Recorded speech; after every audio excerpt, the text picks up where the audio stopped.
Good afternoon, I'm Rob Boskamp, and you're listening to South Texas Midday.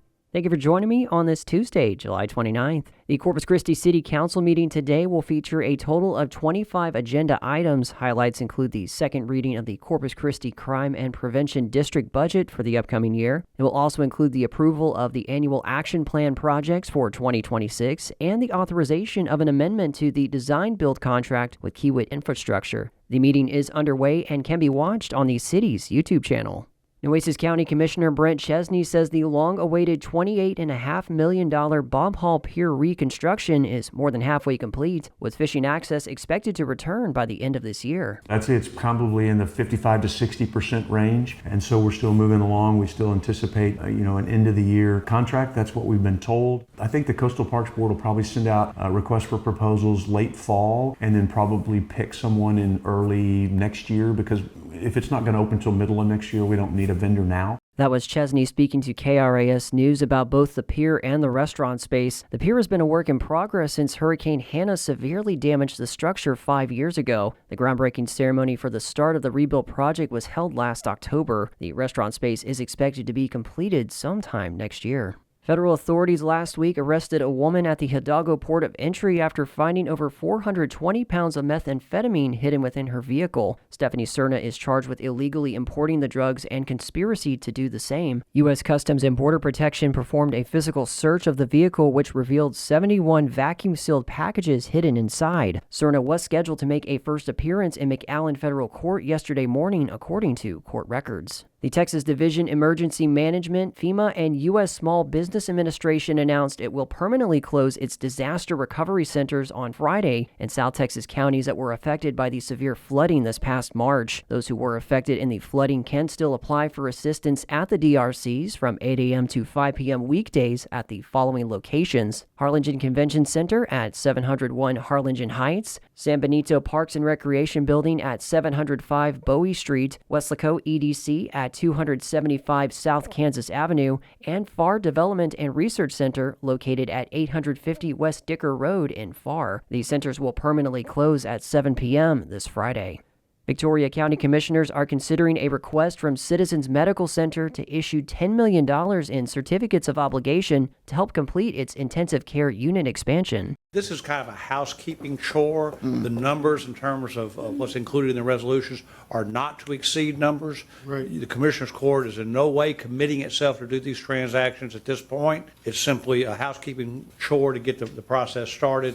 When you come back on the 28th, if the court decides to issue the COs on the 28th, that's when the final size of those deals will be determined. That was Bob Henderson, financial advisor for Victoria County, courtesy of 25 News Now. The county currently holds just under $34 million in outstanding debt, with more than half of that tied to bonds issued for hospital improvements. In 2019, commissioners issued certificates of obligation to fund the hospital's emergency room expansion. Like that arrangement, the county would issue the debt since it owns the hospital, but Citizens Medical Center would be responsible for repayment. A draft agreement is being prepared and is expected to go before the hospital board next month. Final decisions on the county's budget and tax rate are set for September 29th. In state news, the Texas Senate held its third of 4 hearings over redistricting yesterday. So far, the overwhelming majority of testimony has been against breaking up congressional districts. The Texas Newsroom's Blaze Gainey reports. The U.S. Justice Department told Governor Greg Abbott to rectify what it considers unconstitutional coalition districts. Those are districts that have 2 or more racial or ethnic minority groups that form a majority. While coalition districts can be found across the U.S., if done intentionally, they can be considered gerrymandered. The state has said the current map was legal in the past, but Abbott told lawmakers convened in Austin for the special legislative session to draw a new map anyway. Critics have said the state is working with the Trump administration to flip traditional Democratic districts to favor Republicans. Al Green is a black congressman from Houston. This is a racist act. This is not something that you should do. I have no problem saying the word racism, just as I have no problem saying anti-Semitism. If we were about to eliminate 4 districts that were electing Jewish members of Congress,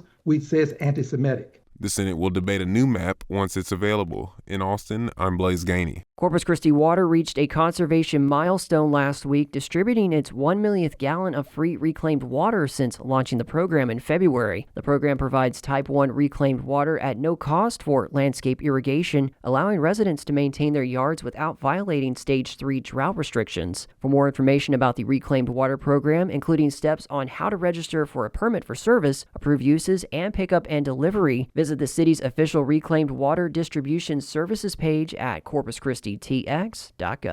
The city of Rockport has launched a new drive-thru payment drop box designed to streamline the process for residents to pay utilities, municipal court fees, and park payments. The drop box is situated across from City Hall on Live Oak Street, making it easily accessible. The previous location at 402 East Laurel will no longer be in service after August 4th. For more information, contact the Utility Billing Department at 361-729-2213, extension 234, or visit rockporttx.gov. Alice ISD has announced a ban on the use of personal communication devices, including cell phones, during the school day. Under the new policy, students found using such devices will have them confiscated and parents will be notified. Odom ISD also announced a comprehensive ban on personal devices, including cell phones, smartwatches, headphones, and tablets. The policy applies throughout the entire school day, including lunch, recess, and free periods. The only exception is school-issued tablets or laptops. Both districts said the new policies will take effect on the first day of classes. Victoria ISD has returned to its regular operating hours for the 2025-26 school year. The administration building will be open weekdays from 8 a.m. to 5 p.m. Important dates for the school year, including the academic calendar and registration deadlines, can be found on the district's website, visd.net. Parents and students can also access resources such as the student handbook, lunch menus, and contact information for each campus through the site. Texas's Rainy Day Fund, or Economic Stabilization Fund, has been a magnificent response to the late 1980s recession caused by the global oil price plunge. Find out more with Joe Smikle in this week's episode of Civic Threads. Texas's Rainy Day Fund, or Economic Stabilization Fund, was a 1988 constitutional amendment approved by voters during the recession of the late 1980s in response to the oil price plunge. Today, the fund is stabilized and fiscally vibrant, with a significant surplus unforeseen at the time of passage. Dr. Kevin Kearns, Associate Professor of Political Science at Texas A&M University, Corpus Christi, provides details and analysis. So what the purpose of it is, during good times, money is extra tax revenue from oil and natural gas revenues, and then also from other revenues that aren't specifically appropriated in the Texas budget. Those monies are put into the ESF fund for a rainy day. The Economic Stabilization Fund has provided assistance to Texas education and infrastructure. In the past 25 years, is that the ESF has actually grown to today, it's close to $30 billion today. So in the 2000s and in the early mid-2000s, the ESF was flooded with cash. And so what the legislature started doing was it started taking some of those dollars and allocating them to other things. So in the 2000s, funds were created for water and transportation. And recently, in 2023, some of this money was used to create the Texas University Fund. So the Texas University Fund is a new fund to use this money to fund universities that are not part of the permanent university fund, which the permanent university fund goes to the UT, the University of Texas system, and the Texas A&M system. So higher education that wasn't part of the permanent university fund is now receiving this money through the Texas University Fund. There is a spending formula based on the oil and gas cap. If the oil and natural gas taxes exceed the 1987 amount, they take 75% of that money and transfer it into the ESF. And then also, half of any money that is generated by the state into the general revenue fund, if half of that money, if it hasn't been allocated by the state legislature, half of that money goes into the fund. Also, I should say, The legislature also has the authority to add money to the ESF if it wants to, but it never has.